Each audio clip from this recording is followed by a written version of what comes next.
আসসালামু আলাইকুম। আশা করি আপনারা ভালো আছেন। আপনারা নিশ্চয়ই জানেন যে ফেসবুকে এনসিপির আহ্বায়ক নাহিদ ইসলাম একটি পোস্ট করেছিলেন এবং যেটা নিয়ে বাংলাদেশের রাজনীতিতে বাংলাদেশের সমাজে এবং সোশ্যাল মিডিয়াতে বিপুল আলোচনা চলছে, বিপুল বিতর্ক চলছে। নাহিদ ইসলামের পোস্টে কয়েকটা দিক আছে। একটা হচ্ছে যে কদিন আগে প্রথম আলোতে একটি সাক্ষাৎকার দিয়েছিলেন বিএনপি মহাসচিব মির্জা ফখরুল ইসলাম আলমগীর।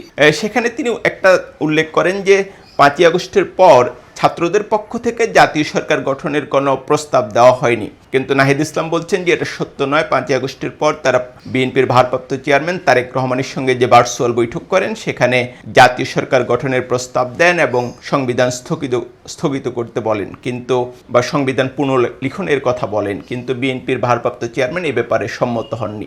অন্যদিকে নাহিদ ইসলামের বক্তব্যের আসলে প্রায় পুরোটা অংশ শিবির নেতা সাদিক কায়েমের একটা বিপুল সমালোচনা এবং খুব হার্ডলাইনের সমালোচনা বলবো আমি। তিনি যেটা বলেছেন যে সাদিক কায়েম নিজেকে সমন্বয়ক পরিচয় দেন, কিন্তু তিনি কখনো সমন্বয়ক ছিলেন না।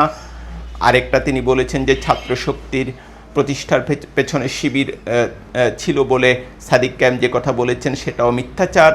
আরেকটা বিষয় তিনি উল্লেখ করেছেন যে গত বছর 2রা আগস্ট জুলকারনাইন সায়ের সহ কয়েকজন চেষ্টা করেছিলেন যে সামরিক বাহিনীর একটি অংশ যেন ক্ষমতা নেয়। তা আমরা দেখি যে সায়ের এরই মধ্যে এই বক্তব্যের একটা জবাব দিয়েছেন, সাদিক কায়েম একটা বক্তব্যের জবাব দিয়েছেন এবং তিনি যেটা দাবি করেছেন যে তিনি কোথাও নিজেকে সমন্বয়ক দাবি করেন না, কিন্তু এটা তিনি বলছেন যে ওই আন্দোলনের সমন্বয়ে তার একটা বড় ভূমিকা ছিল। তো আমরা যেটা দেখছি যে গত 1 বছর ধরে জুলাই আন্দোলনের ক্রেডিট নিয়ে এক ধরনের বাহাস বিতর্ক বাংলাদেশের রাজনীতিতে আছে এবং এটা খুবই দুঃখজনক হলেও সত্য। জুলাই আন্দোলনে যারা জড়িত ছিলেন তাদের একটি অংশ নানা রকম অপকর্মেও নিজেদেরকে ঝরিয়েছে।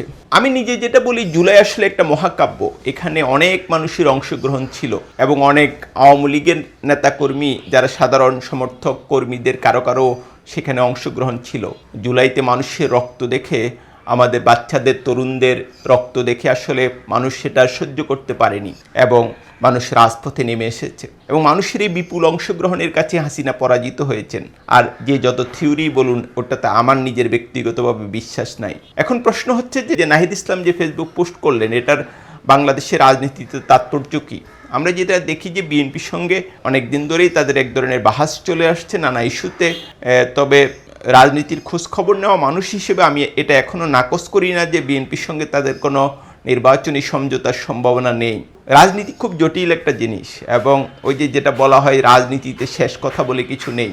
রাজনীতিতে মুহূর্তে পরিস্থিতি পরিবর্তন হয়ে যায় এবং আমি এটা এখনও নাকচ করি না যে বিএনপির সঙ্গে এনসিপির কখনো নির্বাচনী সমঝোতা হবে না। আরেকটা বিষয় হচ্ছে বিএনপির সঙ্গে জামাতের যে এনসিপির সঙ্গে জামাতের যে সম্পর্ক বা জামাতের এনসিপির যে নৈকট্য, সেটা নিয়ে বাংলাদেশের রাজনীতিতে নানা আলোচনা আছে এবং আমরা যেটা দেখি যে এনসিপি মাঝে মাঝেই সেটা থেকে বের হওয়ার একটা চেষ্টা করে। বিশেষ করে আগে উপদেষ্টা মাহফুজ আলমকে মাঝে মাঝেই জামাতের বিরুদ্ধে পোস্ট দিতে দেখা যেত এবং আমার কেন যেন মনে হয় নাহিদ ইসলাম যে ফেসবুক পোস্টটা দিয়েছেন সেখানে মাহফুজ আলমের একটা প্রভাব আছে।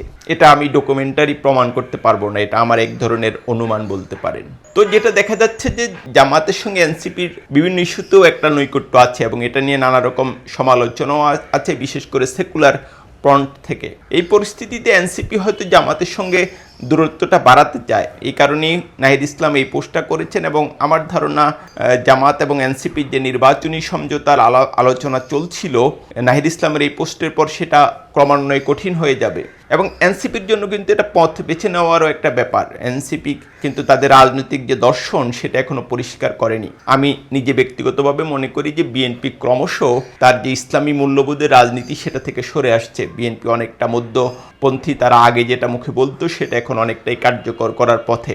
সেক্ষেত্রে এনসিপির দর্শন কি হবে? তারা কি আধিপত্যবাদ বিরোধী এবং ইসলামী মূল্যবোধের রাজনীতি করবে? সেটা একটা পথ।